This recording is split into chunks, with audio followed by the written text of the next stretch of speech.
भगवान पतंजलि, भगवान महावीर और भगवान श्री बुद्ध के द्वारा मानव समाज के कल्याण के लिए जितने पवित्र संदेश और उपदेश दिए गए, वे अपने समय में जितने सार्थक थे उससे कहीं ज़्यादा उनकी उपयोगिता वर्तमान में है।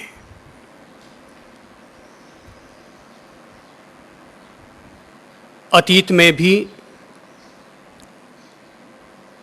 भ्रष्टाचार और रिश्वत के प्रसंग और उदाहरण देखने को मिलते हैं।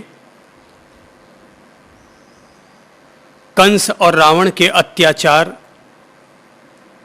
अतीत के प्रसंगों में पढ़ने को मिलते हैं, लेकिन जितनी रिश्वतखोरी, भ्रष्टाचार या अत्याचार अतीत में कभी हुआ करते थे, वर्तमान उन अत्याचारों से अछूता नहीं है। यही वजह है कि उस समय उनके द्वारा दिए गए उपदेशों की जितनी उपयोगिता थी, वर्तमान में उससे कहीं ज़्यादा उपयोगिता है। महर्षि पतंजलि ने अपनी ओर से योग के एक एक द्वार खोलते हुए हमारे सामने सबसे पहले द्वार खोला है, और वो है यम। यम अर्थात अंकुश लगाना। यम जैसे सिद्धांतों की प्रेरणा देने के पीछे पहला और अंतिम उद्देश्य यही है कि व्यक्ति अपने जीवन में नैतिक और जीवन मूल्यों को आत्मसात करे। कोई भी व्यक्ति कितना भी महान क्यों न हो जाए, समाधि की ऊंचाइयों को क्यों न छू ले, बौद्धिक ऊंचाइयों को क्यों न उपलब्ध कर ले, पर अगर उस इंसान के पास उसके चरित्र की ज्योति नहीं है, उसके पास अपने ईमान की सुवास नहीं है, उस इंसान के पास अगर नैतिक मूल्य नहीं है, तो परिणाम यह होगा कि व्यक्ति एक संस्कार विहीन इंसान बन जाएगा, जिसे इंसान के साथ कैसा इंसानी व्यवहार करना चाहिए इस बात का बोध नहीं होगा। पतंजलि अपनी ओर से योग का पहला द्वार देते हैं, और वो है यम। जैसे हाथी पर अंकुश उपयोगी होता है, जैसे घोड़े के लिए लगाम कारगर होती है, वैसे ही योग साधना के मार्ग पर चलने वाले प्रत्येक साधक और व्यक्ति के लिए यम की आवश्यकता होती है। यम अर्थात संयम। संयम अर्थात सम्यक प्रकार से अपने मन, वचन, काया की प्रवृत्तियों पर अंकुश लगाने का नाम है संयम। यम यानी अंकुश, संयम, सम यानी सम्यक प्रकार से।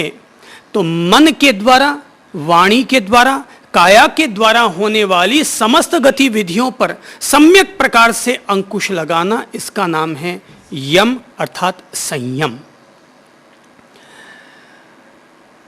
हम लोग जब यम की चर्चा कर रहे हैं, तो इसी के तहत अपन लोगों ने 5 यम समझे, और वो हैं अहिंसा, सत्य, अचौर्य, ब्रह्मचर्य और अपरिग्रह। ये 5 यम हैं। यही महावीर के 5 अणुव्रत हैं, और यही बुद्ध के पंचशील कहलाते हैं। जब हम अहिंसा, सत्य, अचौर्य, ब्रह्मचर्य और अपरिग्रह जैसे 5 तत्वों पर चर्चा कर रहे हैं, तो पहले चरण में तो ये बात भली भांति समझ में आ जाती है कि भले ही महावीर का धर्म जैन धर्म कहलाता हो, बुद्ध का धर्म बौद्ध धर्म कहलाता हो, पतंजलि का धर्म सनातन धर्म कहलाता हो, पर सच्चाई यह है कि ये सारे धर्म और इन सारे धर्मों का नवनीत अगर किसी को कहा जाए, प्रथम द्वार अगर किसी को कहा जाए तो वो ये 5 यम हैं, 5 व्रत हैं। शायद जैनों की फिलॉसफी अलग होगी, बौद्धों की फिलॉसफी अलग होगी, वैदिक और सनातनियों की फिलॉसफी अलग होगी, लेकिन नैतिक मूल्यों की जब हम चर्चा करेंगे, जीवन मूल्यों की जब हम चर्चा करेंगे, तो दुनिया का कोई भी धर्म ऐसा नहीं है जिन्होंने अपनी ओर से नैतिक मूल्य अलग अलग स्थापित किए हों। अगर हम पूरी दुनिया पर न भी जाएं, तब भी हम अपने भारत के 3 खास परंपराओं को अगर आपस में जोड़ते हैं, उनका मूल्यांकन करते हैं, तो तीनों परंपराएं एक धरातल पर आकर के खड़ी हो जाती है और उनके हिसाब से चाहे योग की साधना करनी हो, चाहे धर्म की साधना करनी हो, चाहे जीवन मूल्य और नैतिक मूल्यों की साधना करनी हो, 5 यम चाहिए, 5 संयम चाहिए, 5 व्रत चाहिए, 5 शील चाहिए। शब्द अलग अलग परंपरा वालों ने अपनी मौलिक स्थापना करने के लिए अलग अलग नाम उपनाम संज्ञाएं दे डाली, पर जब रास्ते ढूंढने शुरू किए तो इन तीनों महापुरुषों को इनके अलावा और कोई रास्ता नजर ही ना आया। उन्हें लगा कि अहिंसा कहते ही सेवा, दया, करुणा, प्रेम सब कुछ आकर समाहित हो जाता है। सत्य कहते ही शिवम और सौंदर्यम की अपने आप स्थापना हो जाती है। अचौर्य कहते ही, अस्तेय कहते ही व्यक्ति के साथ उसकी प्रामाणिकता और ईमान आ जाता है। ब्रह्मचर्य कहते ही जीवन में एक दूसरे के प्रति पवित्रता स्थापित हो जाती है। और अपरिग्रह कहते ही सामाजिक वात्सल्य, सामाजिक सहभागिता, सामाजिक समरसता अपने आप आ जाती है।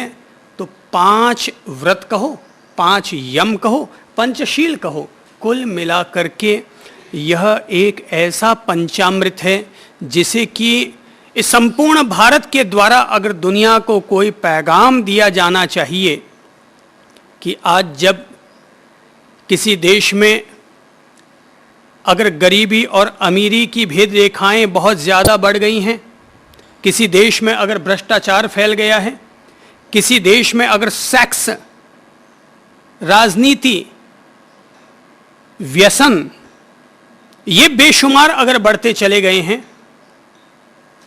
या कहीं पर डाकागिरी, चोरी, लूट खसोट, किसी भी रूप में अगर अनैतिकताएं स्थापित होती चली गई हैं, तो भारत की ओर से एक ही पैगाम होना चाहिए। इस देश की संस्कृति के द्वारा पूरे विश्व के नाम पर एक ही संदेश होना चाहिए कि ये सारा संसार 5 तत्वों को अपनाए, 5 संयम, 5 व्रत, 5 शील, पंचामृतम। पहला है अहिंसा। अहिंसा के तत्व को जीने के लिए ही अपन लोगों ने ये बात भली भांति समझ ली थी कि यदि हमें अहिंसा को जीना है तो मन के तल पर भी जीना होगा, वाणी के तल पर भी जीना होगा और काया के तल पर भी जीना होगा।